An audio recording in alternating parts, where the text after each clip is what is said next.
এটা কিন্তু কখনো হয় না। নির্দেশনা জন্য কি উপর থেকে নিচে দেওয়া হয়, তার জন্য এটা বলছি নির্দেশনা সবসময় ঠিক মতো। আর লাস্টের যে লাইনটা যেটা মুখস্থ করে বলবেন, এখান থেকে প্রায় সময় কোশ্চেন হয়ে থাকে যে আপনার হৃৎপিণ্ড হচ্ছে নির্দেশনা। ওকে, এটা মুখস্থ করে বলুন।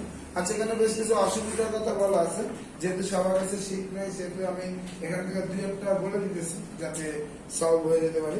প্রথমে আসলে হলো যে আমলাতান্ত্রিক মানসিকতা। নির্দেশনার একটা বড় অসুবিধার মধ্যে একটা হলো যে আমলাতান্ত্রিক মানসিকতা। আমলাতান্ত্রিক বলতে নর্মাল জিনিসটা হলো যে একটা কাজ করানোর ক্ষেত্রে দেরি করা। ওকে, জিনিসটার প্রসেসটা বড় করা, যে কাজটা দুইজনে করে ফেলতে পারে সেই কাজটা 10 জন দিয়ে করানো, সেটা হলো কি আমলাতান্ত্রিকতা। মানে প্রসেসটা বড় করা এবং সময় বেশি নেওয়া। তো সাধারণত এইখানের মধ্যে সবাই চায়, একজন মানুষ সবসময় চায় যে তার আন্ডারে যদি বেশি মানুষ থাকে, সে বেশি মানুষকে নির্দেশনা দিতে পারে, তখন আলটিমেটলি এখানে একটা আমলাতান্ত্রিকতার ব্যাপার চলে আসে। তো এই জন্য বলা হয়েছে যে এখানে মধ্যে আমলাতান্ত্রিক মানসিকতা। তারপর আপনি যেখানে এটা করতে পারেন সেটা হলো যে নির্দেশনা পড়া। আচ্ছা, নির্দেশনার মধ্যে অধীনস্থদের জ্ঞানের অভাব। আমি বুঝাইতেছি আপনাদের, আমি আপনাদের বলতেছি, কারণ আপনারা যে ওই পরিমাণ জ্ঞান না থাকে তাহলে কিন্তু লাভ হবে। আমি যে বলতেছি ঢাকা ইউনিভার্সিটি চান্স পেতে হবে, চান্স না পেলে আপনাদের সমস্যা হবে, সমস্যা হলে আপনার ফিউচার লাইফ না টেনশনে পড়ে যাবে, এই যে এগুলো যে বলতেছি, এই জ্ঞানটা নেওয়ার মতন জ্ঞানটা আগে আপনার থাকতে হবে, যে আপনার বুঝতে হবে যে ঢাকা ইউনিভার্সিটি জিনিসটা কি। কারণ আমি একটা রিক্সাওয়ালাদের দ্বারা বসে বসে বলি যে ঢাকা ইউনিভার্সিটি চান্স পাওয়াইতে হবে, চান্স না পাইলে এ হবে, তাহলে কি তারা কি আসো রিক্সা গায়ে নেবে? নেবেন। তার মানে এখানের মধ্যে যাকে নির্দেশনা দিব তার অবশ্যই ওই যথেষ্ট পরিমাণে জ্ঞানটা থাকতে হবে। জ্ঞান না থাকলে নির্দেশনা দিয়ে কি কোনো কাজ হয় না। বুঝতে পারছি? তারপরে এখানে আরেকটা যদি বলি, এখানের মধ্যে আমি যদি বলি সরকারি নিয়ন্ত্রণ। সরকারি নিয়ন্ত্রণ বলতে লেগেছে এখানে নির্দেশনা যখন অনেক সময় দেওয়া হয়, এখানে মেইনলি স্পেসিফিক করে পরামর্শমূলক নির্দেশনার জিনিসটা বলছে। আচ্ছা, পরামর্শমূলক নির্দেশনাটা আমি একটু বলি জিনিসটা কি। পরামর্শমূলক নির্দেশনা বলতে যখন আমি আপনাদের কোনো নির্দেশনা দিব, দ্যাট মিনস যখন প্রতিষ্ঠানের বস মানে সিইও নিচের অধীনস্থদের কোনো নির্দেশনা দিবে, তখন সবার সাথে আলোচনা করে কথাবার্তা বলে তারপর সেই অনুযায়ী নির্দেশনা দিবে। এখন আমি যদি মনে করেন যে এরকম করি, আপনাদের ক্লাসে এসে বলি যে আজকের ক্লাসে মানে প্রথম দিন বা আজকের ক্লাসে এসে বললাম যে আপনারা প্রথম থেকে শেষ পর্যন্ত যা পড়া আছে 1 সপ্তাহের মধ্যে শেষ করে ফেলবেন। সে আর 1 সপ্তাহ পরে এসে আমি আপনাদের পড়া ধরবো, এই গত যা পড়ছেন এতদিন সবগুলো একসাথে পড়া নিব। আমি যদি এইটা বলি তখন আপনি বলবেন যে ভাই আমাদের তো শুধু এই সাবজেক্ট না, আমাদের আরো সাবজেক্ট আছে, অন্যান্য গুলো পড়তে এটা আমাদের খুব কষ্ট।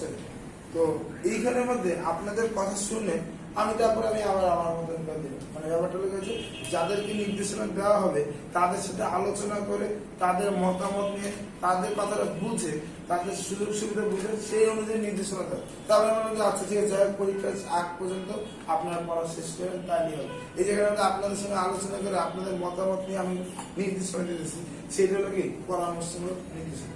বুঝতে পারছেন? পরামর্শমূলক নির্দেশনা আমাদের এটা মাথায় রাখবেন যে নির্দেশনা দিবে সে তার অধীনস্থদের সাথে আলাপ আলোচনার মাধ্যমে তার নির্দেশনা প্রদান করবে, সেটা হলো পরামর্শমূলক নির্দেশনা। যদি এখানে আমাদের দেওয়া নেই, তারপরে আমি আরো 2-1টা নির্দেশনা নিয়ে কথা বলছি। যেমন স্বৈরতান্ত্রিক নির্দেশনা। স্বৈরতান্ত্রিক নির্দেশনা ব্যাপারটা এরকম যে বলবো এটাই আপনাকে মানতে হবে, এখানের মধ্যে কোনো দ্বিমত করার আপনার কি সুযোগ নেই। বুঝতে পারছি ব্যাপারটা? হ্যাঁ, এইবার আসলে এখানের মধ্যে সরকারি নিয়ন্ত্রণটা কি হবে। আমি প্রথমে বলছি এখানে যে নির্দেশনা অসুবিধাগুলো নিয়ে আমরা কথা বলতেছি, পুরাটা হলো পরামর্শমূলক নির্দেশনার দিক থেকে বলা হয়েছে। তো পরামর্শ নির্দেশনার মধ্যে বলা হয়েছে যে সবার সাথে আলোচনা করে তারপর আপনি নির্দেশনা দেবেন। তো সরকারি যদি নিয়ন্ত্রণ আপনার প্রতিষ্ঠানের উপর থাকে, তখন সরকার যেটা বলবে আপনাকে ওটা শুনতেই হবে। ওইখানে আপনি কি কোনো দ্বিমত করতে পারবেন না। তো তখন আপনি কোন বিষয়ে আলোচনা করার সুযোগ আছে আপনার? কোনো নাই।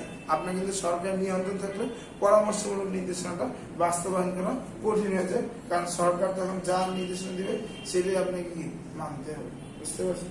এই কারণে বলা হচ্ছে সরকারি নিয়ন্ত্রণটা পরামর্শমূলক নির্দেশনা একটা অসুবিধা। বাকিগুলো আশা করি প্রবলেম হবে না। তাহলে এবার আমরা পরে যাদের শিখেছি কাম্য তত্ত্বাবধান পরিষদ। কাম্য তত্ত্বাবধান পরিষদ কি বলছিলাম আপনাদের বলা হয়নি? ওকে। কাম্য তত্ত্বাবধান পরিষেবার ব্যাপারটা এরকম, একজন ব্যক্তির আন্ডারে কতজন লোক থাকবে। যেমন ধরেন সাপোজ আমি এখানের মধ্যে না, আমি মনে আমাদের আপনাদের বলছিলাম হলিক্রস কলেজে যে আপনার একটা ক্লাসে যে 120 জন 30 জন থাকে, তাহলে সেটা আমার কন্ট্রোল করতে কষ্ট হবে। এইটারও কি তত্ত্বাবধান পরিষেবা। তো কাম্য তত্ত্বাবধান পরিষেবা নির্ধারণকারী উপাদান সমূহ দ্যাট মিনস একজন ব্যক্তির আন্ডারে কতজন থাকবে সেইটা নির্ধারণ করা যাবে, বা কতজন থাকলে সে সঠিকভাবে নির্দেশনা প্রদান করতে হবে, সেইখানে মধ্যে কি কি জিনিস বিবেচনা করা উচিত। এখানে আমাদের 8টা সমস্যা আছে, তার মধ্যে আমি বেশ কয়েকটা বলি, আর যদি কারো কাছে শীত থাকে তাহলে সেক্ষেত্রে কারো যদি আলাদা করে সমস্যা থাকে সেটা বললেন। এবং আমি এখানে মধ্যে প্রথমে আসি যেটা বলবো, প্রথমে তত্ত্বাবধান কার্যের বিভিন্নতা ও গুরুত্ব। ব্যাপারটা লেগেছে এখানের মধ্যে আমি আপনাদেরকে তত্ত্বাবধান করতেছি, আমি আপনাদেরকে সুপারভাইজ করতেছি বা কন্ট্রোল করার চেষ্টা করতেছি। এখানে সব কাজে কি কন্ট্রোল একইভাবে করা হবে না, কিছু কাজে দেখা যায় গুরুত্ব বেশি দিতে হবে, কিছু কাজে গুরুত্ব কম দিতে হবে। যেমন ধরেন আমি যদি এখন বলি যে এই জায়গার মধ্যে আমি আপনাদের পড়ানোর জন্য সবসময় প্রেসারাইজ করি, কিন্তু ধরেন সাপোজ আগামী সপ্তাহে ঈদ বা আগামী সপ্তাহ থেকে রোজা শুরু, তখন কি আমি আপনাদের প্রেসারাইজ করলে কোনো লাভ হবে না? তার মানে আমার তত্ত্বাবধান কাজের সময় এক এক সময় এক এক রকম আসতে পারে, এবং সেখানে গুরুত্ব এক একটা সময় এক একটা হতে পারে। তো ওই অনুযায়ী আমাকে কন্ট্রোলটা করতে হয়, সেটা মাথায় রেখে আমাকে লোকটা আমার আন্ডার ঠিক রাখতে হবে। তারপরে এখানের মধ্যে হলো যে বিকেন্দ্রীকরণের মাত্রা। বিকেন্দ্রীকরণের মাত্রাটা কি?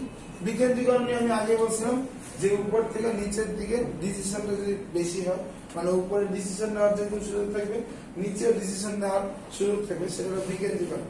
আর কেন্দ্রীকরণ কি? শুধু উপরেই ডিসিশন নেওয়া হবে, নিচে কোনো ডিসিশন নেওয়া হবে। তো এখন আমি বিকেন্দ্রীকরণের মাত্রাটা কেরিব, এখন সব ডিসিশন কি আমাকেই নেওয়া লাগে, নাকি আমার অধীনস্থ যারা আছে তারা ডিসিশন নিতে হবে? যদি এমন হয় সব ডিসিশন আমাকেই নেওয়া লাগে, তাহলে সবাইকে আমার আন্ডারে চলে আসবে, কারণ তখন সবাইকে আমার কথা শুনতে হবে। কিন্তু বিকেন্দ্রিক মাত্রা যদি বেশি হয়, মানে কিছু কিছু ডিসিশনের সুযোগ যদি আপনাদের দেওয়া হয়, তাহলে একা সবাই আমার উপরে থাকবেন না। আমার দেখা যাচ্ছে আমার আন্ডারে আমি উপরে থাকলাম, সেখানে আপনারা কয়জন থাকবেন, তারপরে তো আপনাদের নিচে কি আবার কয়জন থাকবেন।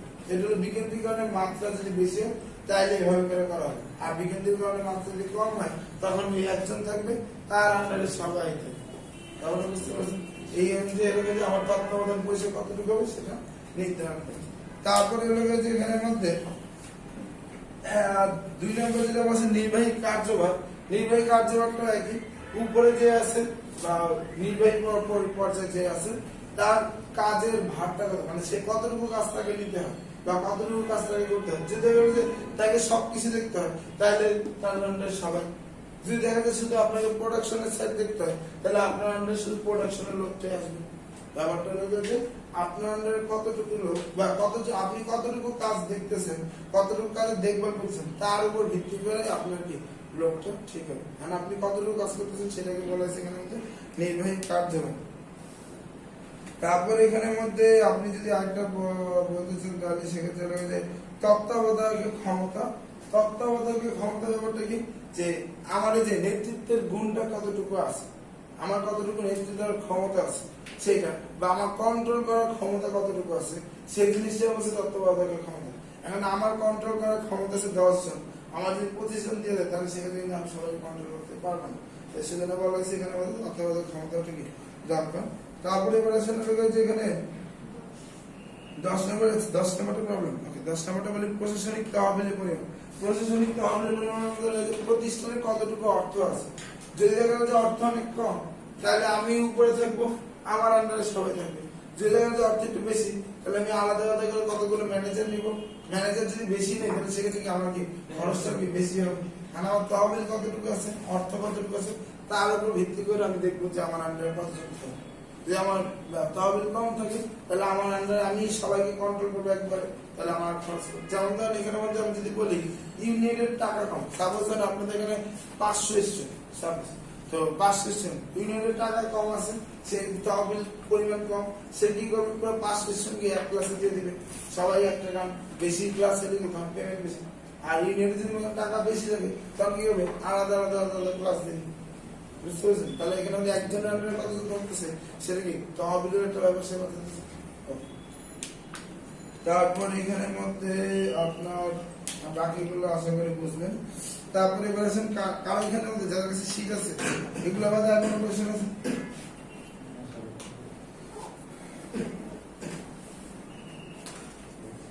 কার্যকর তত্ত্বাবধান পরিসরে বাধা সৃষ্টিকারী উপাদান সমূহ। তো কার্যকর তত্ত্বাবধান বাকি কি জিনিসগুলো আপনাকে বাধা দিতে পারে এইখানের মধ্যে যেগুলো আছে এগুলো মোটামুটি বুঝবেন, তেমন কিছু না। আচ্ছা, এবার আসেন নেতৃত্ব।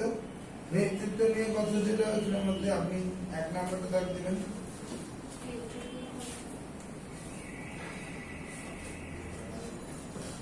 2 নম্বরটা দাগ দিবেন।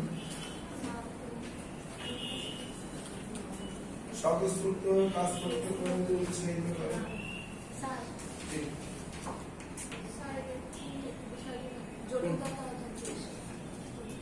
কত নম্বর? আচ্ছা, জটিল তত্ত্বাবধান পরিবেশ। আচ্ছা, জটিল তত্ত্বাবধান পরিবেশ বলতে এখানের মধ্যে ধরেন সাপোজ আমি এই জায়গার মধ্যে আমার প্রতিষ্ঠানের সংগঠন আছে, সেখানের মধ্যে নর্মালি আমি যদি এইভাবে করে করি তাহলে আমি বুঝতে পারবো কে কাকে কন্ট্রোল করবে, ঠিক আছে? কিন্তু যদি এমন হয় এখানের মধ্যে আমি করলাম এভাবে করে করলাম, ঠিক আছে, কিন্তু আবার এদিক দিয়ে একজনকে আইনা এখান থেকে আইনা দেয়, তাহলে সেক্ষেত্রে এই লোকটাকে এই লোক কন্ট্রোল করবে নাকি এই লোক কন্ট্রোল করবে, সেখানে কিন্তু বুঝা যাচ্ছে। মানে আমার তত্ত্বাবধান কে কন্ট্রোল করবে সেটা যদি সরল না হয়, জটিল হয়, আমি আবার এই দিকটা নিচে একজন আইন না এখান থেকে একজন টান দিয়ে আইনা দেখা যায় যে এর আন্ডারে এই লোকটা, আবার এই লোকটা এই আন্ডারে, মানে নর্মাল যেভাবে থাকে সেভাবে না থাকে জটিল ভাবে যদি তত্ত্বাবধান সংগঠনটা তৈরি করি তখন সেক্ষেত্রে আমার কিন্তু তত্ত্বাবধানের সমস্যা তৈরি হবে, বুঝতে পারছো? মানে একজন একজনকে কন্ট্রোল করতে গিয়ে সমস্যা তৈরি হবে। আচ্ছা, নেতৃত্বের মধ্যে আপনি এরপরে লাস্ট লাইনে দিবেন যে যোগাযোগের মাধ্যমে নেতৃত্বের বিকাশ ঘটে। নেতৃত্বের গুরুত্বের মধ্যে এখানে মধ্যে বেশ কয়েকটা লাইন আছে, দেখি কোনটা জায়গাতে আছে। প্রথমে আপনি এই জায়গার মধ্যে শিখবেন, এখানের মধ্যে আপনি এগুলো যেগুলো আছে এগুলো পারবেন। আচ্ছা, 3 নম্বর লাইন লক্ষ্য অর্জনের পথে কিভাবে চলতে হয় তা বুঝিয়ে এটা। আমি প্রথম থেকে বলতেছি আমার এখানে যে আমি আপনাদেরকে যে চান্স পাওয়ার জন্য যে বলতেছি এই জিনিস থেকে আমার গুণ, এই যে গুণটা বলতে পারি সেই গুণটা হলো যে আমাদের এখন কথা হলো এই জায়গার মধ্যে এই জিনিসটার মধ্যে আমি যখন বলতেছি তখন আপনি কিভাবে পড়বেন, সামনের দিন যেমন ইউনিভার্সিটি ঢাকা ইউনিভার্সিটি না হলেও অন্যান্য ইউনিভার্সিটি কি কি আপনার হবে বা চান্স পেতে গেলে আপনার কোন কোন জায়গায় সমস্যা পড়তে পারে এগুলো নিয়ে বলতেছি। তাহলে আপনার লক্ষ্য অর্জনের মধ্যে কি করতে সেগুলো বুঝে দিচ্ছে। আমার যদি আমি যদি এই গুণটা না থাকতো তাহলে কি আমি আপনাকে বলতে পারতাম?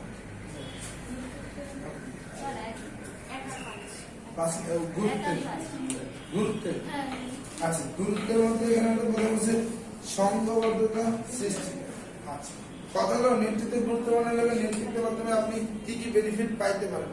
প্রথমে সংঘবদ্ধতা সৃষ্টি, যখন একজন ব্যক্তি নেতৃত্ব দিবে বা নির্দেশনার মাধ্যমে তার নেতৃত্ব গুণটা অ্যাপ্লাই করার চেষ্টা করবে তখন সে কি নিজে নিজে দিবে, নিজে নিজে কিন্তু কেউ নেতৃত্ব দেয় না, বা শুধু একজনকে কিন্তু নেতৃত্ব দেয়। নেতৃত্ব যখন নেতা যখন নেতৃত্ব দেয় তখন কিন্তু একসঙ্গে অনেকজনকে নেতৃত্ব দেয়। এখন কেউ নেতৃত্ব দেওয়ার সময় এমন না যে ওকে আমি একভাবে বলবো, ওকে আমি একভাবে বলবো, ওকে এভাবে না, সবাইকে আমি সাধারণত কি একই ধরনের কি নির্দেশনা দিয়ে থাকি। তো এর ফলে কি আলটিমেটলি একটা সংঘবদ্ধতা সৃষ্টি হবে, একসাথে সবাই কাজ করার ব্যাপারটা আসবে, বুঝতে পারছেন? এটা হচ্ছে সংঘবদ্ধতা সৃষ্টি। 1 আর কত নম্বর? 5। মনোবলের উন্নয়ন। মনোবলের উন্নয়ন বলতে এই যে একই কথা আমি যখন আপনাদেরকে বুঝাইতেছি যে চান্স পাইতে হবে, চান্স পাইলে এই হবে না হবে, না চান্স পেলে এই সমস্যা করবেন, তখন কি আপনাদের মনোবল উন্নয়ন করার প্রতি ইচ্ছে বাড়তেছে। আচ্ছা, আদর্শ নেতার গুণাবলী। আচ্ছা, মনে হয় ম্যাক্সিমাম শীত আসছে। আচ্ছা, আদর্শ নেতার গুণাবলী নিয়ে কোনো কোয়েশ্চেন আছে?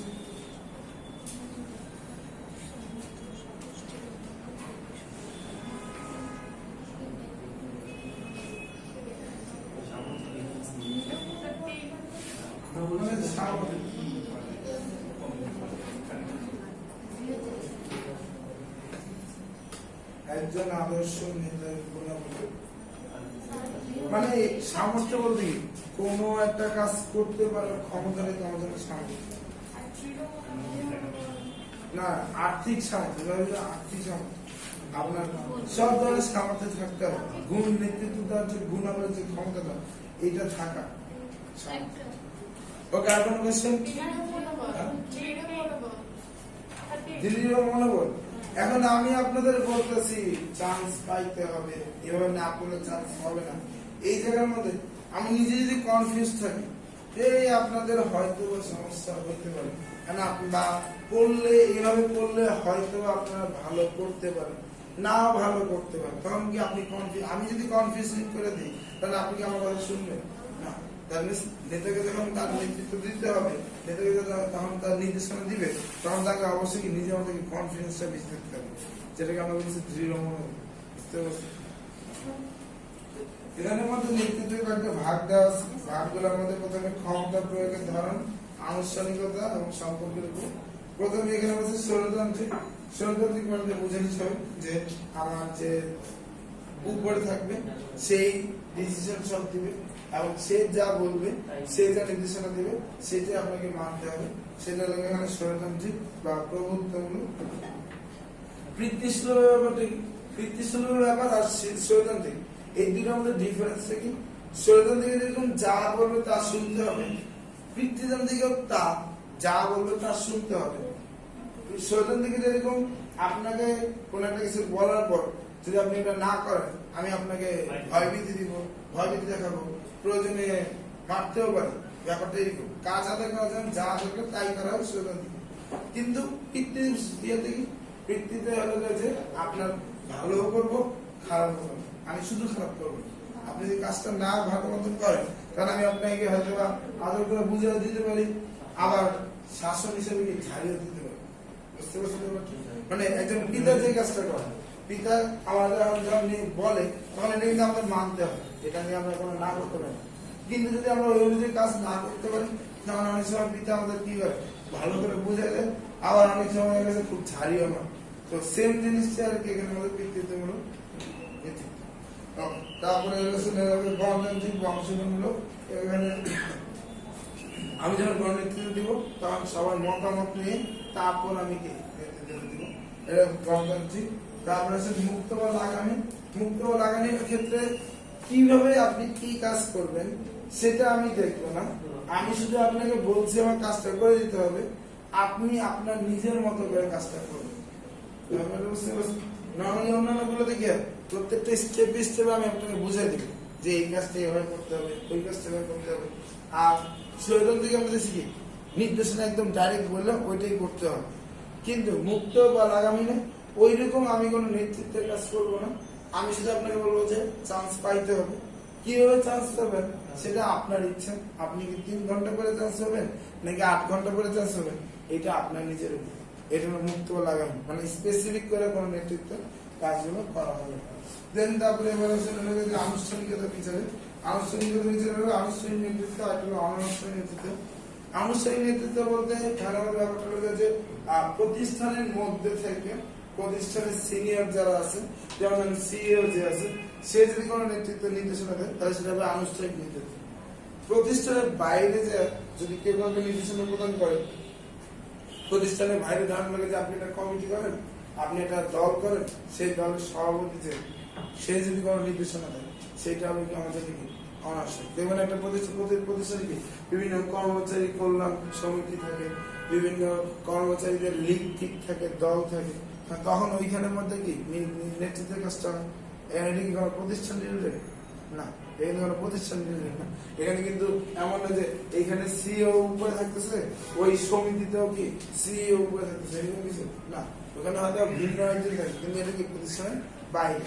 তো প্রতিষ্ঠানের বাইরে সেক্ষেত্রে ওইখানে যে নেতৃত্বটা কাজ করবে সেটা হলো অনানুষ্ঠানিক।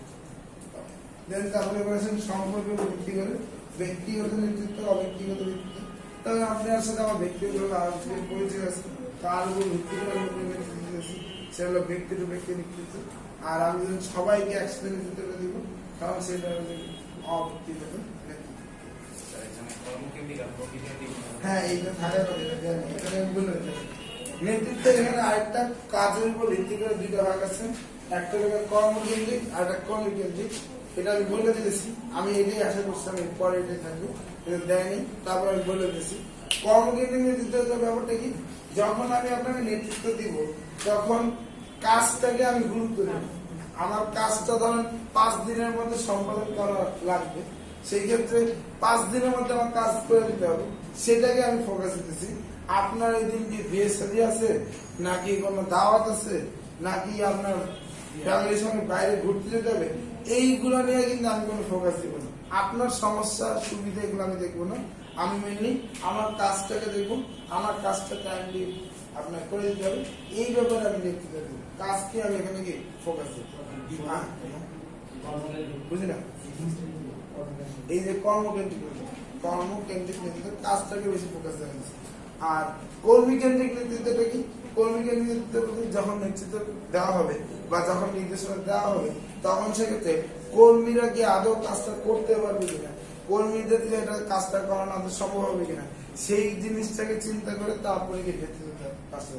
আমি আপনাকে বলবো 5 দিনের মধ্যে কাজটা করে দিই, কিন্তু আপনার দ্বারা 5 দিন এটা করা অসম্ভব, সেক্ষেত্রে আমার বললে তো কোনো লাভ নেই, করলেও তখন কাজটা খারাপ হবে। তো সেক্ষেত্রে তখন আমি আপনার দক্ষতা, আপনার সামর্থ্য, ক্ষমতা, সুবিধা অসুবিধা সবকিছু বিচার বিবেচনা করে যদি আমি ওটাকে নেতৃত্ব দিই, তখন সেটা কর্মী কেন্দ্রিক নেতৃত্ব। বুঝতে পারছি? তার কোনো কোয়েশ্চেন আছে এটাকে? আবার বলুন, আনুষ্ঠানিক ব্যাপারটা রয়েছে প্রতিষ্ঠানের সাংগঠনিক হিসাবে, প্রতিষ্ঠানের সংগঠন হিসেবে যে যা সিনিয়র ঊর্ধ্বতন সেইভাবে যদি কোনো নেতৃত্ব দেওয়া হয় তাহলে সেটা হবে আনুষ্ঠানিক।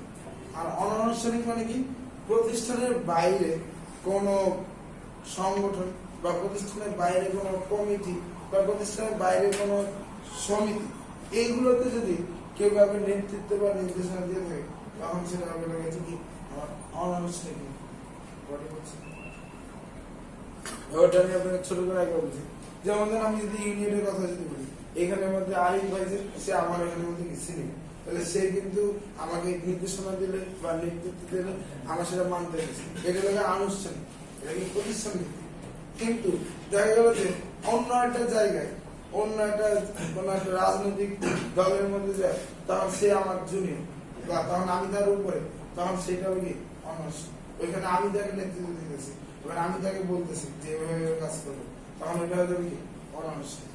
প্রতিষ্ঠান ভিত্তিক যদি যে নেতৃত্বটা সেটা আনুষ্ঠানিক, প্রতিষ্ঠানের বাইরে মানে কোম্পানির একজন কর্মী অন্য প্রতিষ্ঠানের কথা শুনবে, ব্যাপারটা সহজ হয়ে বলতেছে। ইউনিয়নের প্রতিষ্ঠানের ভিতরে আমার সিনিয়র, সেই হিসেবে উনি আমাকে মানে প্রতিষ্ঠান ফোকাসটা করবেন প্রতিষ্ঠানে সে এমনি বয়সে বড়, কিন্তু প্রতিষ্ঠানে বড় দেখে তো সে আমাকে সম্মান, আমি তাকে সম্মান দিচ্ছি, তার কথা শুনতেছি, এটা আনুষ্ঠানিক, এটা নিয়ে কোনো কোশ্চেন আছে। কিন্তু প্রতিষ্ঠানে কি একমাত্র নেতৃত্বের কাছে দেওয়া হয়, অন্য কোনো জায়গায় দেওয়া হয়, অন্য জায়গায় তো দেওয়া হয়, অন্য জায়গায় যায়, তখন ওইখানের মধ্যে কি আমি তার কথা মানতেছি, তখন তো আমি ওখানে ওই জায়গার মধ্যে যে যার সিনিয়র ওইখানের মধ্যে প্রতিষ্ঠানের বাইরে যদি আলাদা করে নেতৃত্ব দেওয়া হয়, তখন সেখানে ছেড়ে দেয়, আচ্ছা উনিই পারতেন, কারণ অন্য একজনকে আমার এখানে অন্যজনকে ঊর্ধ্বতন থাকতে পারে, আমি একটা দল করি, সেই দলের সে একজন ঊর্ধ্বতন থাকতে পারে, তখন তার নেতৃত্বটা হবে লেগেছে যাই হোক। তারপরে এবারে এখানের মধ্যে আর কোনো নাই, তাহলে আমরা নতুন শিক্ষা শুরু করতে পারি। প্রশিক্ষণের মধ্যে কয়েকটা প্রশিক্ষণ আছে, কাজের মাধ্যমে প্রশিক্ষণ হতে পারে, আবার একটা হচ্ছে কাজের বাইরে, হ্যাঁ এগুলো একটু স্যার একটু নির্দিষ্ট করে দিতে পারবেন।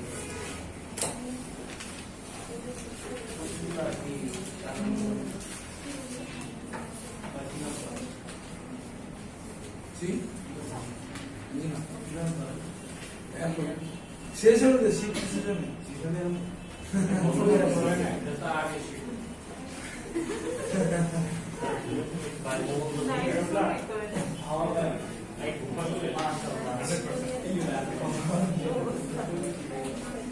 আচ্ছা, কাজের মধ্যে কাজের বাইরে এখানে তো শব্দ অনেক কিছু দেওয়া, আপনি যেমন দুইটা কাজ করতে পারেন, এক হলো গিয়ে আপনি ইন্টারনেট বইতে দেখতে পারেন, এখানে শুরু করবেন আলাদা করে দিয়েছে, এখানে কিন্তু শব্দ নেই, এখানে বুঝতে পারছি? কারণ এখানে যদি সব জানি আপনি কিছু করবেন না। আপনি যে ভাগ করবেন এখানে যে যা দেখতেছি ম্যাক্সিমামই আপনার লোকের যে কাজের বাইরে, কাজের ভিতরে হলো 3 থেকে, যেমন ধরেন আপনার ওয়ার্কশপ এগুলো, বুঝতে পারছি? এটা কি থাকবে?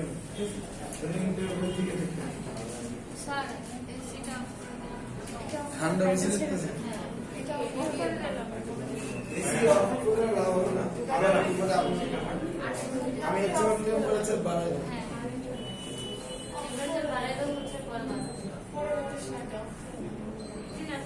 ভাই এখানে মধ্যে আপাতত পরামর্শমূলক নেতৃত্ব আমরা না করি।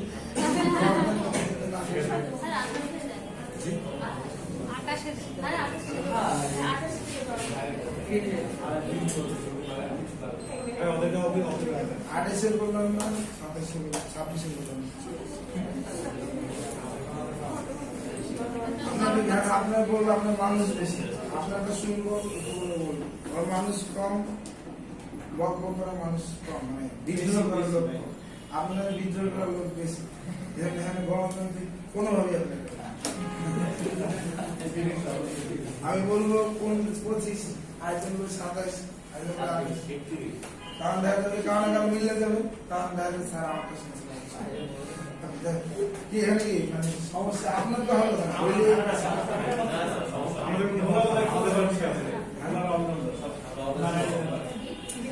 ওকে, যাক, নতুন শিক্ষা শুরু করার আগে আপনাদের লাস্ট ক্লাস হিসেবে 2টা কথা বললাম, তারপর শুরু করি। 2টা কথা হলো যে আপনাদের যখন অনলাইন ক্লাসে ছিলেন তখন আমি আপনাদের একটা জিনিস দেখাইছিলাম যে মেইনলি পরীক্ষা 30,000 জন দেয় না, আপনাদের পরীক্ষা দেয় মাত্র 2,000 বা সর্বোচ্চ গেলে 3,000। এটা কি আপনার ছিলেন? পাস করতে পারে না শেষ পর্যন্ত, তো ওইটা একটা ব্যাপার, এটা মাথায় রেখে সবসময়। আর আরেকটা কথা যেটা বলবো সেটা হলো গিয়ে যে আপনাদের রিভিশনের ব্যাপারটা একটু এটা বলা সবচেয়ে গুরুত্বপূর্ণ, যেহেতু শেষ ক্লাস এটা বলে দিই। আমি যখন আপনাদের স্টুডেন্ট ছিলাম তখন আমি সবসময় বলছি আমি কিন্তু অত ভালো হাই ক্লাস স্টুডেন্ট ছিলাম পাবো না, বা চান্স পাইতে হলে আমরা যেটা মনে করি যে বাংলাদেশের সেরা মেধাবী হইতে হয়, ওইরকম কোন স্টুডেন্ট ছিল না। অ্যাজ ইউজুয়াল এভারেজ মানুষ স্টুডেন্ট ছিল সেটাই। আমি হয়তো আপনাদের সঙ্গে ম্যাক্সিমামের সাথে আমার পার্থক্য যেটুকু হবে সেটা হলো যে আমার টোটাল নাম্বারটা সবসময় বেশি থাকতো। আমি চেষ্টা করতাম পরীক্ষার কোচিং গুলোতে ইংলিশ ফেল করি বা না করি, কিন্তু টোটাল নাম্বার যাতে আমার কখন না কম না হয়, তো এইটা একটা ছিল। কিন্তু আমার মতে এই অ্যাজ এন এভারেজ মানে স্টুডেন্ট থেকে একটা মানে চান্স পাওয়ার স্টুডেন্ট হিসেবে গড়ে তোলার জন্য আমার সবচেয়ে বড় যে জিনিসটা হেল্প করছে সেগুলো রিভিশন। আপনি এই সময় পড়ছেন এইটা নিয়ে কোনো কথা নেই, এই সময়ে সবাই পড়তেছে, শুরু থেকে শেষ পর্যন্ত পড়তেছে। যেটা বলা হয় যে 30,000 স্টুডেন্ট যারা শুরুতে থাকে অ্যাপ্লাই করে তারা সবাই শেষ পর্যন্ত যায় না, কারণ শেষ 1,000 মধ্যে যাইতে পারে না, কারণ এক একজন এক এক পর্যায়ে বাদ করে যায়। এই বাদ করার মধ্যে সবচেয়ে ভালো মানে স্টুডেন্টের মধ্যে বাদ করাটা আসে হলো গিয়ে যে আপনার রিভিশনের ব্যাপার। এইখানের মধ্যে অনেক পড়া আমি জানি, এটা আপনার হয়তো অন্য টিচার আরে এই পড়া যায়, এটা সবাই পড়ে, কিন্তু আমি অ্যাজ স্টুডেন্ট হিসেবে যদি আমি যখন ছিলাম তখন আমার কাছে হয়তো এটা হিউজ একটা পড়া। কিন্তু কথা হলো সবাই পড়তেছে, পড়ার চান্স পাইতেছে, আমাকেও তার মতন করে পড়ে চান্স পাইতে হবে। এইখানে আমি কম পড়া চান্স পাই যাওয়ার ব্যাপারটা হয়নি। আর এখানে যেহেতু কম্পিটিশন, এইখানের মধ্যে যে একটু আগে থাকবে সেই পাবে। আমি আপনাদের বলবো যেহেতু আপনাদের হাতে এখন টাইম আছে, বিগত বছরগুলোতে দেখা যেত ক্লাস শেষ হওয়ার যখন শেষ হইতো তখন সেক্ষেত্রে অলরেডি সবাই অ্যাপ্লাই করে রেস্ট নিয়ে থাকতো, মানে সবার মোটামুটি অ্যাপ্লাই করা হয়ে যেত, খুব কম বাকি থাকতো বা অ্যাপ্লাই করার ডেট আর অল্প থাকতো, দেখা যেত যে 1 মাসের মধ্যে পরীক্ষা হয়ে যাবে, এইরকম একটা সিচুয়েশন থাকতো, বা 1 মাস বা 1 মাসের কম সময় এইরকম একটা সময় ক্লাসগুলো বন্ধ হয়ে যেত। কিন্তু আপনাদের সময় টাইমটা একটু বেশি আসতেছে, তো বেশি আসার কারণে আপনাদের জন্য অনেক ভালো একটা সুযোগ আসছে, সেটা হলো যে রিভিশন আপনারা বেশি যাবে। আপনি এতদিন যা করছেন, অনেক কিছু করছেন, অনেকভাবে বলছি যে আপনার দ্বারা হবে না, আপনাদের সম্ভব না, হ্যাঁ, এইগুলা যদি ওই কাজগুলো এখনো করে যান তাইলেও একই কথা বজায় থাকবে, কিন্তু আপনার হাতে সুযোগ আছে, একটা সুযোগ আপনার হাতে আছে যেটা বিগত 4-5 বছর স্টুডেন্ট পায়নি। করোনা ভাইরাসের বছর ছাড়া মানে লাস্ট বছর ছাড়া বিগত 4-5 বছর স্টুডেন্ট কখনোই পায়নি, কারণ তাদের পরীক্ষাটা সাধারণত ইন্টার পরীক্ষাটা 3 মাসের মধ্যে হয়েছে। সেই জায়গার মধ্যে আপনাদের কিন্তু ইন্টার পরীক্ষা দিন সেই ডিসেম্বরে, তারপর হয়তো জুনে পরীক্ষা দিন, মানে 5 মাসের একটা সময় পেতেছে। তো এই ক্ষেত্রে বলবো যেটা রিভিশনটা দিয়ে কাজে লাগে যে যে অবস্থানে আছে, যেহেতু হাতে সময় আছে। যদি আপনাদের জুনে পরীক্ষা হয়, মার্চ মাসে বাদ দিলাম, সেই ক্ষেত্রে এপ্রিল মে 2 মাস একটা স্টুডেন্ট ভর্তি পরীক্ষা পড়া শুরু করে যে সময় 2 থেকে 3 মাস হাতে নিয়ে পড়া শুরু করে, তারপর চান্স পায়। সেই জায়গায় আপনাদের হাতে এখনো 2 থেকে 2.5 মাসের মতন সময় আছে। সেই হিসাবে আমি আপনাদের যেটা বলবো যে এই 2 থেকে 2.5 মাস যদি আপনি ঠিক মতন পড়তে পারেন, চান্স করে কিছু হবে, কারণ সবাই এই সময় পড়ে নর্মালি 2-3 মাস হাতে রেখে পড়া শুরু করেন। সেই জায়গায় আপনাদের হাতে এখনো 2 থেকে 2.5 মাস টাইম আছে।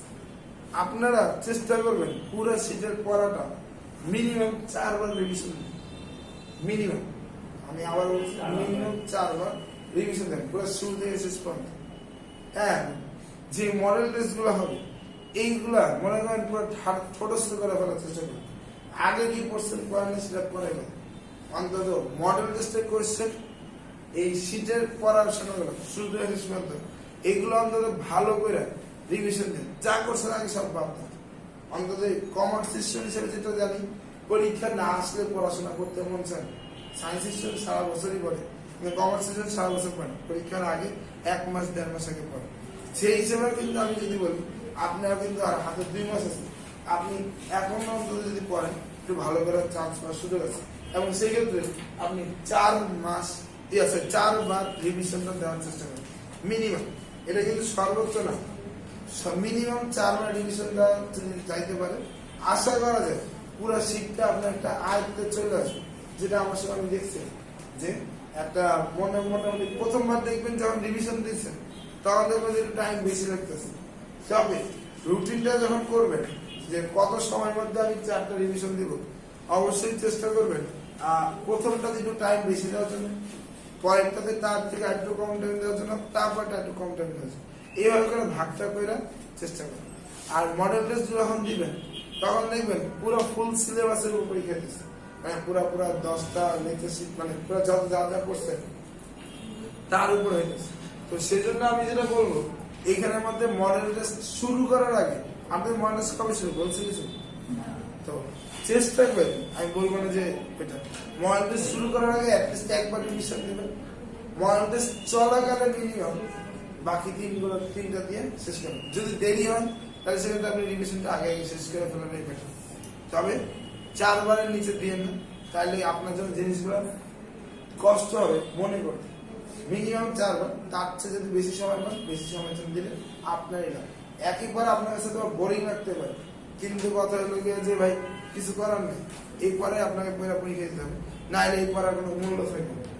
আপনি নর্মালি এখানে আমাদের স্টুডেন্ট কম, আর এখানে আমাদের স্টুডেন্ট কম হওয়ার কারণে আপনার কাছে হয়তো বা একটা আসতে পারে যে না আমি তো এই 10 জনের মধ্যে ভালো করছি, আমি তো 20 জনের মধ্যে হয়তো টপ 3 জনের মধ্যে আছি। এই স্যাটিসফ্যাকশনটা আপনি আইনেন না।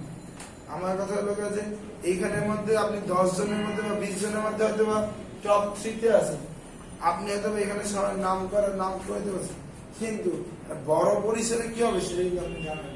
সেই ক্ষেত্রে আপনার কিন্তু ওইটা মাথায় রাখতে হবে, আপনি একজন নর্মাল স্টুডেন্ট। আমি সবসময় যেটা বলি, বাংলাদেশের কলেজ আছে প্রায় 2 থেকে 3 হাজারের মতো, প্রত্যেক কলেজেই ফার্স্ট বয় আছে। তো ফার্স্ট বয় যদি বলে যে আমরা শুধু ফার্স্ট বয় যারা তারা চান্স পাবো, অন্য কারো চান্স পেতে দিব না, সেই ক্ষেত্রে কিন্তু আপনি কিন্তু সব ফার্স্ট বয় কিন্তু চান্স পাইতেছেন। সে ফার্স্ট বয় শুধু চান্স পায় না। তো সেই ক্ষেত্রে বলা লাগে যে এইখানের মধ্যে আপনি ভালো হইলেও আপনি মনে করেন না যে আপনি ভালো, আপনার চেয়েও অনেক ভালো আছে, আপনার চেয়ে অনেক ভালো আছে। আপনি হয়তো বা নিজের মধ্যে যদি একটা আলাদা করে নিয়ে আসেন যে আমি পারতেছি, তাহলে ব্যাপারটা কি এখানের মধ্যে সবাই সম। আমার মনে আছে আমি হয়তো আগে একবার বলছি, এটা আমি আরেকবার লাস্টবার মতন বলবো, আমি যখন আপনার মতন স্টুডেন্ট ছিলাম তখন আমার কাছে মনে হতো যে এইটা হয়তো একটা হিমালয় জয় করার মতো খুব কঠিন একটা জিনিস। কিন্তু বিশেষ করে পরীক্ষা দেওয়ার পর বা পরীক্ষার কোয়েশ্চেনটা দেখার পর ওইরকম মনে হয়। তো আগের থেকে বলা যায় না যে কে চান্স পাওয়া যাবে, কে চান্স পাবে না। এখন বাকিটার পরিশ্রমের, আপনি যদি পরিশ্রম করতে পারেন শেষ মেশে আপনি জিতবেন, পরিশ্রম না করতে পারলে আপনার জন্য অনেক কঠিন হয়ে যাবে। ব্যাপারটা বুঝতে পারছেন? কখনোই নিজের মধ্যে অতিরিক্ত কনফিডেন্স, হ্যাঁ কনফিডেন্স ভালো, অতিরিক্ত কনফিডেন্স আরো ভালো না। অতিরিক্ত কনফিডেন্স কখনোই আসবেন না। চেষ্টাটা শেষ পর্যন্ত করে দেবেন। পরীক্ষার রেজাল্ট আসার আগ পর্যন্ত নিজের মধ্যে এইটা নেন না যে আমি অবশ্যই চান্স পাবো, এটা আনবেন না। চেষ্টা শেষ পর্যন্ত চালা যাবে। মনে হবে যে সব করে ফেলছি, সব পারে, তারপরে মনে করবেন যে না আমার থেকে আর অনেকে ভালো পারে, তারা হয়তো চান্স পাবে, তার থেকে কেউ ভালো করা যায়। আপনি তো এখানে টপ 10 এর মধ্যে আছেন, যখন নোটিশ টাঙানো হয় তখন আপনি নিজের রেজাল্ট দেখে খুব খুশি হয়েছেন, কিন্তু এটা আসলে কিছুই না। হয়তো বা বড় পরিসরে গেলে, সারা বাংলাদেশের পার্সপেক্টিভে গেলে এইটা হয়তো বা আপনার 1500 পরে থাকতে হবে। তো সেজন্য ব্যাপারটা হলো যে চেষ্টা শেষ পর্যন্ত করেছেন, নিজের মধ্যে কখনো আইনেন না যে আমি পারি, আমার পড়া শেষ, এইটা কখনোই নিজের মধ্যে আনবেন না। পড়ার যতদিন সময় থাকবে শেষ পর্যন্ত পড়তে থাকবেন এবং রিভিশনটা গুরুত্ব দিতে থাকবেন। মডেল টেস্টটা ভালো মতো দেবেন, যত মডেল টেস্ট গুলো গুরুত্ব বেশি দিবেন। আপনারা যদি অনেকে মডেল টেস্ট যেটা করবেন করেন, সেটা হলো যে মডেল টেস্ট শুরুর দিকে একটু গুরুত্ব বেশি থাকে, আস্তে আস্তে আস্তে কমে যায়। তবে আমি বলবো যে ভাই মডেল টেস্ট না দেওয়াটাই ভালো, এত প্যারা না দরকার নেই, শুরুও দরকার নেই, শেষও হবে। শুরু করলে ভালো হবে, শেষ করলে শেষ করে। কারণ কখনো যদি পরীক্ষা খারাপ হয় নিজের মধ্যে হতাশা নেই, কারণ এইটা আসল জিনিস না। আসলে হলো ভর্তি পরীক্ষা। আপনি এখানে তো 60 পাইতেছেন, আপনি এখানে তো 50 পাইতেছেন, নিজের মধ্যে তো ইয়ে আছে যে 50-60 পাই কি হবে। ভর্তি পরীক্ষা যে হয়তো কোশ্চেন অনেক ভালো হতো। আমি যখন কোচিং পরীক্ষা দিতাম তখন ওইখানের মধ্যে আমার সাধারণত দেখা যেত যে কি হবে, সাধারণত দেখা যেত যে আপনার মিডিয়াম রেঞ্জের মধ্যে থাকতো। কিন্তু মিডিয়াম রেঞ্জে থাকবে ভর্তি পরীক্ষা আমার কোশ্চেন কমন পেয়ে গেছে বেশি, আমি অনেক বেশি নাম্বার পেয়ে গেছি, অপোজিশনে 100 মধ্যে এসে পড়ছে। তো পরীক্ষা হলে কি হবে সেইটা আপনি বলতে পারেন, বুঝতে পারছেন? এইটা হলো ব্যাপার। পরীক্ষা হলে যে কোনো কিছু হতে পারে, হয়তো বা কোচিং অনেক ভালো, সেই ক্ষেত্রে আপনি কোচিং এ ভালো কিন্তু পরীক্ষা খারাপ হওয়ার কারণে বলছেন না। এখানে কিন্তু 1 নাম্বারের জন্য আপনি 100 সিরিয়াল পিছিয়ে পড়ে যেতে পারেন, এটা আপনি মাথায় রেখে। আর শেষের দিকে এটা আরো বেশি হয়, উপরের দিকে যে এই নাম্বার চেঞ্জের কারণে পজিশন বেশি একটা চেঞ্জ হয়, কিন্তু এই আপনার 500 পরে দেখা যায় যে ওই 1 নাম্বার বা 0.5 0.6 এর জন্য 100 সিরিয়াল 150 সিরিয়াল পিছিয়ে পড়ে যায়, বুঝতে পারছেন? তো যে কোনো কিছু হইতে পারে, ওইটা ওই সময়, কিন্তু আপনি আপনার পরিশ্রমটা শেষ পর্যন্ত চালা যান, কখনো থাকবেন না, বুঝতে পারছেন? না হলে থামলেই শেষ। এই অন্তত এই শেষ সময়টা একটু ভালো করে করেন, বাকি সময় যা করছেন করছেন, এবং সামনের দিনগুলোতে আপনার ভালো একটা কিছু করার জন্য পরে বাকিটা অনেক কিছু বলছে আর আগে, ওগুলো একটু মনে করেন, তাহলেই হবে, তার কিছু লাগবে। ওকে আমি শুরু করে দিই। হ্যাঁ 88 হ্যাঁ ব্যাপারটা লোক এখানের মধ্যে যে বল নর্মালি এখানের মধ্যে কেন আমি বলি না ক্লাসের মধ্যে কেন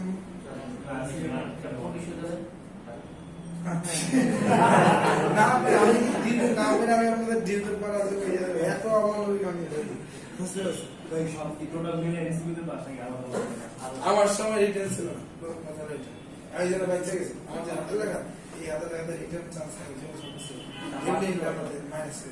তারপর কথা হলো যে আপনার আমার সময় এসি আমার নাম্বারটা যদি বলি, নর্মালি আমার 120-এ পরীক্ষা দেওয়া আমাদের সময় 120-এর মধ্যে আমার ছিল 96 এবং এখানের মধ্যে নর্মালি আমি ক্লাসে এটা বললে এটার সাথে বললে দিই, আমার ইংলিশে তখন 24-এ মাত্র 11 পেয়েছি, বুঝতে পারছি? মানে 5 ছিল 10-এ,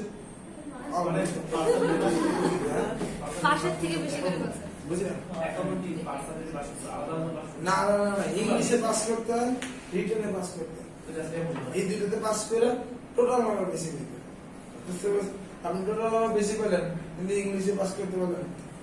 আমি তো যখন পরীক্ষা দিয়ে আসি রাতের বেলা, মানে বিভিন্ন কোচিং এ অ্যান্সার গুলো দেওয়া হয়েছে, কারণ অ্যান্সার গুলো মিলানোর পর আমি গেছি বা আমার ইংলিশে আসে 9 আর এখানে আসে 90+, কিন্তু পরে দেখি একটা ভুল কোচিংই ভুল করছে, ওইটা আমার অ্যান্সার ঠিক আছে, যার কারণে ওই নাম্বারটা 11 ওকে যাই হোক, কথাটা আমার কিন্তু এখানে মধ্যে আপনার ইংলিশে খারাপ থাকবে, আমার অন্যান্য সাবজেক্টে 24 ছিল সবগুলো। বুঝতে পারছেন? মানে ভুল করার কোনো সুযোগ দেন। ম্যানেজমেন্টে কয়টা? 2টা ভুল, একটা বাংলায় একটা ভুল, একাডেমিকে মনে ভুল ছিল না কোনো, সবগুলোই পারছি। তো ব্যাপারটা লাগে এখানে মধ্যে আমি এই জন্য সবসময় আপনাদের এটাই বলি, টোটাল নাম্বার ভাই বেশি, টোটাল নাম্বার বেশি পাওয়াটাই আসল গুরুত্বপূর্ণ। ইংলিশে পাস করবেন আপনি, ইংলিশে 5-এ পাস তো 5 পাওয়া যায়, 2টা কোশ্চেন 3টে পাওয়া যায়। কেন জানেন না 5-এ পাস 40% পাইতে হবে। নাম্বার যা থাকে তা 40% পাইতে হবে। আপনাদের কি 12টা কোশ্চেন না? 12টা কোশ্চেন না? তো 12 করে যদি 40% কত আসে? 4.8। ওগুলো পাশে চিন্তা করতে হয়, এটা তো পাশে, আর এটা পাস করতে কষ্ট হয় না। কিন্তু টোটাল নাম্বার বেশি পেতে হলে আপনার অন্যান্য, কারণ আপনি অন্যান্য গুলোতে মানে আরো কম, মানে 2-3 পাইলে পাস, কিন্তু ওগুলো 2-3 পাইলে কোনো লাভ হয় না। ওগুলো টোটাল নাম্বার বেশি। এটা আপনার সার্কুলার বড় তো যেটা বলতেছিলাম আপনাদের, এখানের মধ্যে আপনার কাছে হয়তো এখন 88 শূন্য খুব ইয়া লাগতেছে, কিন্তু বিশেষ করে আমি পরীক্ষা দেওয়ার পর আমার কাছে আবার যদি আমি আর বিএড পরীক্ষা দিই, আমি টপ 10 এর স্যার নামবো না। ব্যাপারটা একটু কনফিডেন্স আছে। সেই জন্য ব্যাপারটা হলো যে আমার কথা একটাই, আপনি যে লেভেলের স্টুডেন্ট না কেন, মেইন হলো পরীক্ষাটাতে ভালো করেন। ভর্তি পরীক্ষাতে আপনি ভালো করতে পারেন, আপনি আগের ইতিহাস সব ভুলে দেবেন। আর ভর্তি পরীক্ষা যদি খারাপ করেন, তাহলে তখন কিন্তু ওই আগের ইতিহাস গুলো মনে করবেন যে আর একটু বেশি পড়লে ভালো হতো। তো এই জন্য বলবো যে সময় এখনো আছে, ওই আফসোস করার আগে একটু ভালো করে পড়েন, একটু ভালো করে সময়টা কাজে লাগান, তাহলে ভালো হবে। ওকে, এবার আসেন আজকে যে টপিকটা প্রেশন নিয়ে কথা বলি। এই যে আপনারা যা যা বললাম যেটা বলতেছিলাম, এখানে আমাদের প্রেশন নিয়ে বলি। প্রথমে আপনাদের কেউ যদি এরপর এসে থাকতে পারেন,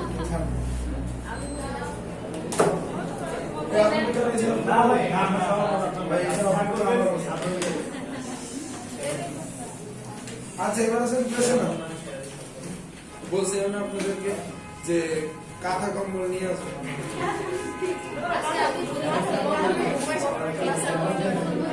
এরকম কাঁথা কম্বল নিয়ে আসলে দেশ ও জাতির স্বাভাবিক। আর ইংরেজের উচিত আমার কমার্স কলেজের মতন সিট ফিক্স করে দেওয়া, বুঝলেন? তাহলে বুঝবেন যে আমার এই জায়গায় বসতেই হবে, এই জায়গায় বসলে এসির মতো খাইতেই হবে, তাহলে আমি প্রস্তুতি নিয়েছি। যেটা বলতেছিলাম প্রেশন নিয়ে প্রথম লাইনটা দেখ দিবেন, লাইনিং শব্দ মোবাইল থেকে মোটিভেশন শব্দটা এসেছে। তারপরে দেন এখানের মধ্যে আপনি 4 নম্বর লাইনটা দেখ দিবেন, পেশাদার ভিত্তিক কর্মশক্তি বৃদ্ধি মানসিক প্রক্রিয়া। তারপরে এখানের মধ্যে লাস্ট লাইনটা, একটি ব্যক্তির নিজের সুপ্ত ইচ্ছাকে বাস্তবে রূপায়িত করে। এই যে আপনার মনের মধ্যে সুপ্ত ইচ্ছা আছে, ভালো একটা পাবলিক ইউনিভার্সিটি পড়বো, লাইফকে একটু রিল্যাক্সে নেওয়ার চেষ্টা করবো, এইটা বাস্তবে রূপদানের কাজই কিন্তু আমরা করতেছি। এই নিয়ে বলতেছিলাম বাস্তবে রূপায়িত করে। পেছনে 2টি প্রক্রিয়া আছে, 2টি রূপ আছে, একটা ব্যক্তিগত রূপ, একটা প্রাতিষ্ঠানিক রূপ। আমরা নর্মালি বলি সেলফ মোটিভেশন, নিজের মোটিভেশন নিজে নিজে দেওয়া, বা আমি ব্যক্তি টু ব্যক্তি আপনাকে বলতেছি, তাহলে সেক্ষেত্রে এটা হলো ব্যক্তিগত রূপ।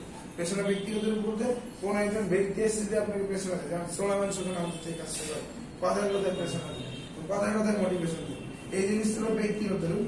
আর প্রাতিষ্ঠানিক রূপটা কি বুঝছেন আপনি আমার কথা? প্রাতিষ্ঠানিক রূপটা কি? এই যে ক্লাসের শুরুতে আপনাদের সবার সামনে কোচিং থেকে একজনকে গিফট দেওয়া হইল, এখানের মধ্যে সবাই গিফট পাওয়ার জন্য হইলেও করবেন, এইরকম একটা জিনিস দিতে হবে, তাহলে সেক্ষেত্রে আচ্ছা আপনাদের কি এটা বলছিলাম যে চান্স পাইলে আপনাদের সংবর্ধনা দেওয়া কি হবে বললেন? আপনাদের ওই অনলাইন ক্লাস আছে, অনেক কিছু বলা হয় না, এটা একটু বলে দিন শেষ ক্লাসে। নর্মালি আপনি যে চান্সটা সম্ভাবনা খুবই কম। প্রথম কথা হলো যে আপনি ছড়ায় যাবেন, আপনি কোথায় চলে যাবেন এটা আমি নিজে জানি না। হ্যাঁ, আমি তো ক্লাস নেই প্রতি বছর, ওইটা কথা না। কথাটা হলো যে আপনি কোথায় থাকবেন সেটা আপনি শিওর না।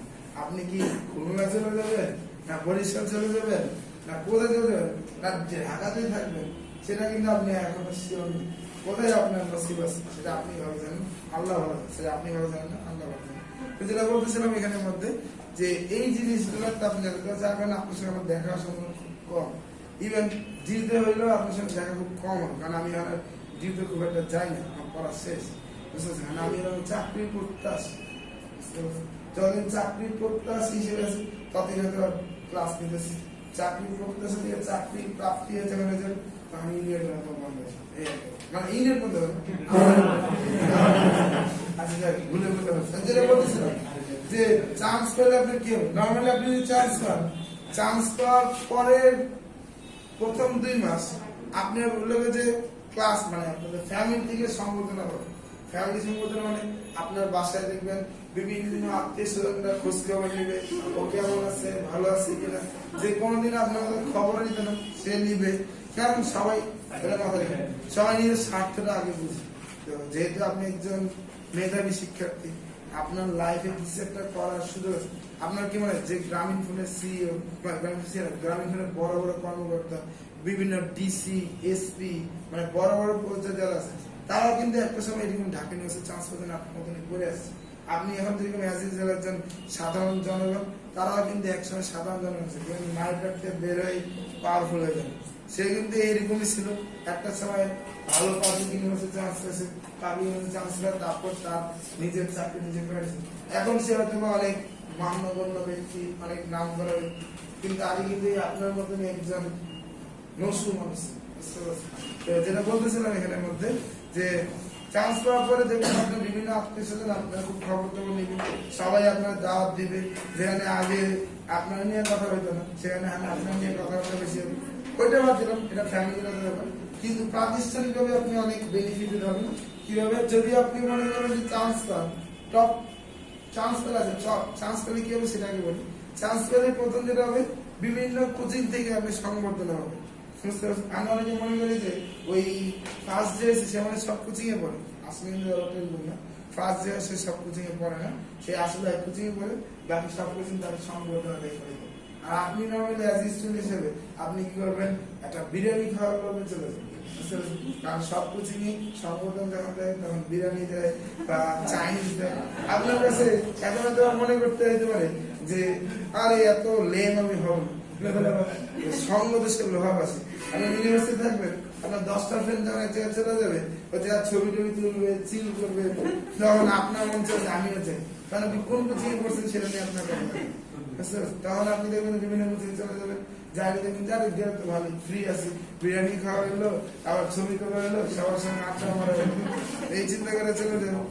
আর যদি টপ স্টুডেন্ট থাকেন, মানে যে ইউসিসি আপনাকে মেধাবৃত্তি দেবে, টপ 200 থাকলে ইউসিসি মেধাবৃত্তি দেয়। মেধাবৃত্তি মানে টাকা দেয়। তো আপনি আসছেন, আপনি টাকা পাবেন। আমি তো টপ 100 এর মধ্যে ছিলাম, আমার 4000 টাকা দেওয়া হয়েছিল। মানে ব্যাপারটা তা কিন্তু আপনার হাতে হাতে এভাবে ক্যাশ দিবে না, খামে দিবে। খামটা সাধারণত না আমি কই করতাম সেটা আমি বলবো, তবে যেটা বলতেছিলাম, আপনি যখন যাবেন তখন আপনাকে দিবে ফুল দিবে, ফুলের বড় একটা গোলাপ না, লম্বা আছে তোরা, এই তোরাগুলো দিবে। তোরা সামনে দিয়ে আপনাদের ছবি তোলাবে, তোরার নিচে খামটা থাকে। তো যখন খামটার ভার বেশি হবে, তোরার সামনে আপনার ছবি তোলা হাসিটা বড় হবে, খামের ভার যদি হালকা, হাসিটা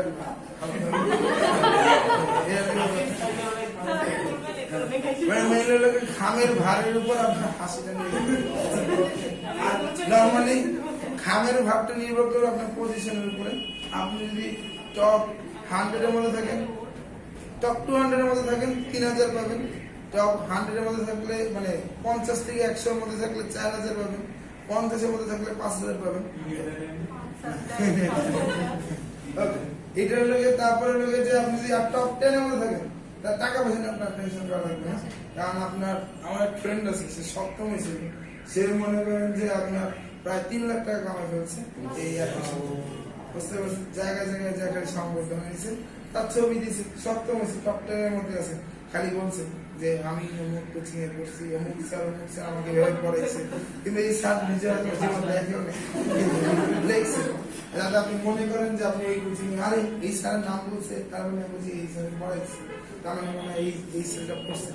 আসলে ম্যাক্সিমাম পড়া থাকে না, ম্যাক্সিমাম দেখা যায় যে এগুলো টাকার লেনদেনটা হয় বেশি। কে কোন কোচিং কি করে এটা আমি বলবো না, শুধু টাকা রিলেটেড একজন আছে সেইটা আমি বলে দিলাম যে এইখানে মধ্যে ভেজালটা, কিন্তু ম্যাক্সিমাম কোচিং এই কাজটা করে নিজের স্টুডেন্ট থাকার চেয়ে ইনসেন্টিভ দেওয়ার মাধ্যমে। ও ভাই এগুলো আবার বাইরে ফার্স্ট দরজার ঘরে যা দেয়ালে কাম দিলে হ্যাঁ আপনি দেখেন না, এক কোচিং এক ব্যক্তির ছবি যখন বিভিন্ন কোচিং এ থাকে, আপনি মনে করতে পারেন যে এই বলে সব কোচিং এ করছে অনেক ভালো ওকে দেখ, এটা আসলে না, এইটা আসলে আপনি বুঝবেন যখন চান্স পাবেন তখন বুঝবেন যে আপনার ব্যাচে যে ফার্স্ট হয়েছে সেও এরকম করতেছে, আপনিও এরকম করবেন। এটা বলে লাগবে আপনিও বিভিন্ন জায়গায় ছবি তুলে দিলে বেড়াবেন, এই আর কি ব্যাপারটা। তো এইরকম আর কি, তো এইটা এই ধরনের এইগুলোকে বলে প্রাতিষ্ঠানিক মোটিভেশন, ঠিক আছে, প্রতিষ্ঠান থেকে মোটিভেশন দেওয়া স্টুডেন্টকে। ওকে, তারপরে এবার আছে যে প্রেষণের প্রক্রিয়া। প্রেষণের প্রক্রিয়া তো বললাম, তারপরে সে ব্যক্তিগত দিকের মধ্যে গেলেন। প্রথমে হলো প্রয়োজন সৃষ্টি করে, মানে যেটা আপনার প্রয়োজন দরকার, যেমন আমাদের চান্স পাওয়া দরকার, এটা আমাদের জন্য কি প্রয়োজন, এই প্রয়োজন আমাদের সৃষ্টি করা অভাব্য, যে চান্স পাওয়া দরকার, এখন ভালো একটা ইউনিভার্সিটি চান্স হবে, ঢাকা ইউনিভার্সিটি চান্স হবে, এইটা হলো আমার অভাব্য। তাই নবপথের কারণে কি দেখা যায়, উদ্বিগ্ন টেনশন, যে আমার কিভাবে চান্স পাইতে পারি, কিভাবে পড়লে ঢাকা ইউনিভার্সিটি আমার জন্য ইজি হবে, এই উদ্বিগ্নতার কারণে কর্মে আপনাকে উদ্বুদ্ধ করবে। এই টেনশনটার কারণে আপনি কাজ করতে আগ্রহী হবে। যখন আপনার উপর চিন্তা আসবে যে আমি কিভাবে পড়লে কাজ হবে, কিভাবে পড়লে চান্স হবে, তখন কিন্তু আপনি পড়ার আগ্রহটা আসবে, আগ্রহ কিন্তু আপনার পড়ার আগ্রহ আসবে। আপনি যদি এই ব্যাপারে কোনো টেনশনই না থাকে চান্স পাওয়ার ব্যাপারে, আপনি নিজের থেকে গ্রহণ করবেন না। এই জন্য কথা হয়েছে উদ্দীপনতা আপনার এখানে মধ্যে উদ্বুদ্ধ করে কর্মের ফলে পাওয়া যায় কি আপনার এখানে মধ্যে উদ্দীপক প্রাপ্তি, যেটা আপনি চাইতেছেন সেটা, আর এর ফলে আসেন সন্তুষ্টি। এভাবে করে কাজগুলো হয়ে থাকে। তারপরে এবার আসেন পেছনের প্রক্রিয়া প্রাতিষ্ঠানিক রূপ। প্রাতিষ্ঠানিক রূপ নিয়ে আলাদা করে কিছু বলবো না, একই জিনিসই মানে কাজ আছে, ব্যক্তিগত প্রতিষ্ঠান আছে এখানে। বিভিন্ন উপায় বা পদ্ধতির মধ্যে ন্যায্য বেতন আছে, ন্যায্য বেতনের মধ্যে দেখেন সবচেয়ে কার্যকরী উপায়,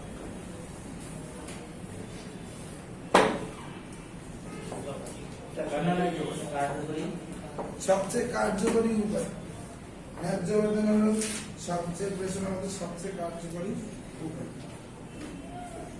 এখানের মধ্যে যেগুলো আছে এগুলো নর্মালি অ্যাজ সবাই জানেন। নতুন কিছু প্রতিবন্ধকতাগুলো হচ্ছে দেখেন, কোনো কোশ্চেন থাকতে পারে।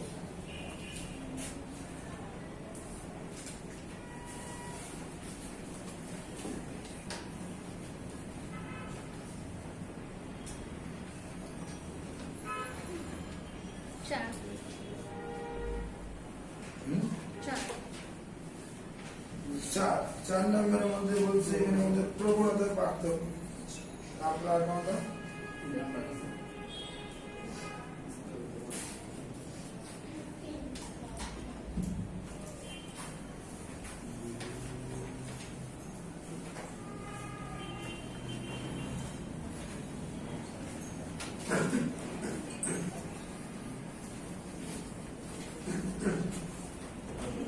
আচ্ছা, নাম্বারগুলো আসবে 3, 4, 7, 9, 8, 6 আর কটা?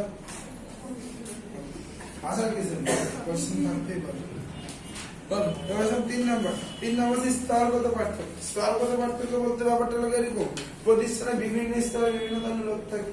এখন একটা কোম্পানি ম্যানেজার যে হবে, ম্যানেজিং ডাইরেক্টর বা ম্যানেজার যে হবে, তাকে যখন প্রেশনাতে হবে, তাকে যদি বলা হয় যে আপনার বেতন আগামী মাস থেকে 1000 টাকা বাড়াই দেওয়া হবে, এতে কি সে খুব একটা খুশি হবে?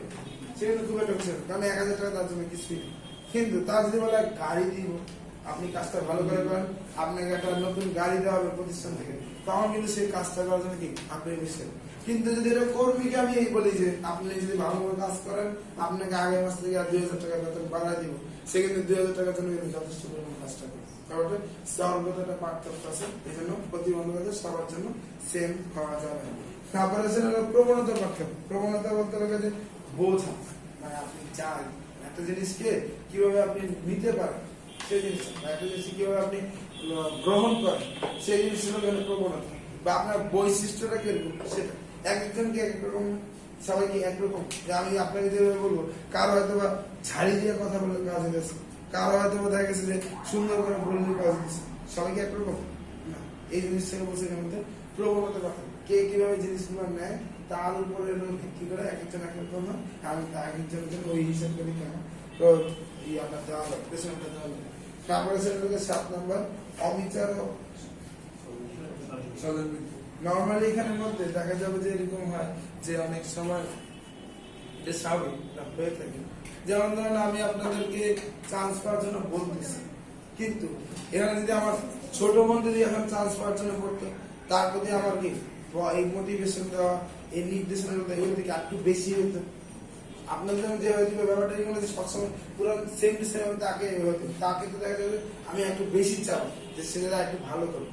তো এই যে প্রেশনারটার ক্ষেত্রে অনেক সময় এটা তো একটা সুবিধা, তো প্রেশনার মানে আমি একটা সুবিধা দিই, সুবিধা দিয়ে আমি কাজগুলো আদায় করে নেব, এটা তো এই সুবিধা দেওয়ার ক্ষেত্রে অনেক সময় নিজের আত্মীয় স্বজনের ক্ষেত্রে কি একটু বেশি দেওয়া এবং অন্যদেরকে তুলনামূলক কম দেওয়া। ব্যাপারটা বুঝতে পারছেন? এখন যেমন ধরেন আমি বলবো আমার হাতে ক্ষমতা আছে যে আপনাদের বেতন বাড়ায় দেয়, তখন সেক্ষেত্রে আমি কি করলাম, আপনাদের সবাই 2000 টাকা করে বেতন বাড়িয়ে দিলাম, কিন্তু আমার নিজের এক আত্মীয় বেতনে 10,000 টাকা বেতন বাড়ায় দিলাম, করতেই পারে। এই জিনিসটা হইতে পারে, নাম দিলাম কি প্রেশার দিতেছি, ইনসেন্টিভ দিতেছি, তো কিন্তু কথা হলো যে এখানে আলটিমেটলি একটা সজল প্রীতি দেখা যেতে পারে। তারপরে লেগে যে অবিচারটা ব্যাপারটা কিরকম, অবিচারটা ব্যাপারটা যেমন আপনাদের মধ্যে কাউকে আমি দেখা গেছে যে ভালো করে বলতেছি, কাউকে আমি ঝাড়ি দিয়ে বলতেছি, তাহলে আপনি তো মনে করেন যে আমার সঙ্গে কেন এমন করে কথা বলেন, এটা একটা অবিচার হয়ে যায়। এই জিনিসটা অনেক সময় হইতে পারে, কারণ সবার সঙ্গে সমানভাবে আচরণ করা সম্ভব হয়। তারপরে এবার আসলে যেখানের মধ্যে আপনার 7 নম্বরের উপরে 9 নম্বর, 9 নম্বরের মধ্যে বলতেছে নমনীয়তার বাধা। নমনীয়তার বাধা বলতে গেলে নমনীয়তা কি পরিবর্তন করতে পারে। তো এখন কথা লেগে যে আমি আপনাকে যখন প্রেশারটা দিব, তখন আমি নর্মালি যেভাবে দিতেছি সাধারণত আমি ওইভাবেই দিতে থাকি, চেঞ্জ করি না। মানে এমন না যে আমি আজকে এমন ভাবে প্রেশার দিব, কালকে আরেকভাবে প্রেশার দিব, এভাবে সাধারণত হয় না। প্রেশার সাধারণত একটা নির্দিষ্ট প্রসেসের মাধ্যমে চলে যেতে থাকে। তো ওই কারণে এখানে আমাদের সেটা চেঞ্জ হয় না সাধারণত। যেমন আমি এখন আপনাদেরকে বোনাস দিয়ে দিয়ে প্রেশার দিচ্ছি, আমি হুট করে আপনাদের এখানের মধ্যে পুরস্কার দিয়ে প্রেশার দিব, কারণ তখন কাজ করবে না। প্রেশার যখন দিব তখন আমি একটা নির্দিষ্ট প্রসেসে দিব, আর এই প্রসেস দেওয়ার কারণে এখানের মধ্যে আপনার চেঞ্জ করা যায় না, যেটা বলে নমনীয়তা। তারপর আসলে 8 নম্বর শ্রমিক সঙ্গে আচরণ। আমি যেভাবে প্রেশার দিব সেটা দেখা গেছে আপনার জন্য ভালো, কিন্তু আপনি দেওয়ার পেছনে কিন্তু শ্রমিক সঙ্গ যারা পুরো দলের লোক যারা, তারা এখানের মধ্যে একসাথে জিনিসটা মাইনে নিতে নাও পারে। আমি একজনকে আলাদা করে ভালো করার জন্য ইনসেন্টিভ দিতেছি, তাকে ভালো করার জন্য ভালো আচরণ করছি, কিন্তু সবাই মিলে একসাথে হয়তো এখানে বাধা দিতে পারে, যে সবাইকে না দিয়ে আপনি একজনকে এখানে দিচ্ছেন, এরকম শ্রমিক সঙ্গে আচরণ ব্যাপারটা আসতে পারে। তবে 6 নম্বরের মধ্যে বলছে এখানে মধ্যে দক্ষতা অভিজ্ঞতা নেই। জানেন আমি যখন পেছনে দিব সব দক্ষতা লোককে একইভাবে দিব, যে দক্ষতা বেশি তাকেও একভাবে দিব, যার দক্ষতা কম তাকে অন্যভাবে দিব, বুঝতে পারছি? তত্ত্বসমূহ অনেক বেশি গুরুত্বপূর্ণ। নর্মালি সেকেন্ড পেপারের মধ্যে আমি এটা ছাড়ি, অনেক বেশি খাবার দিচ্ছি।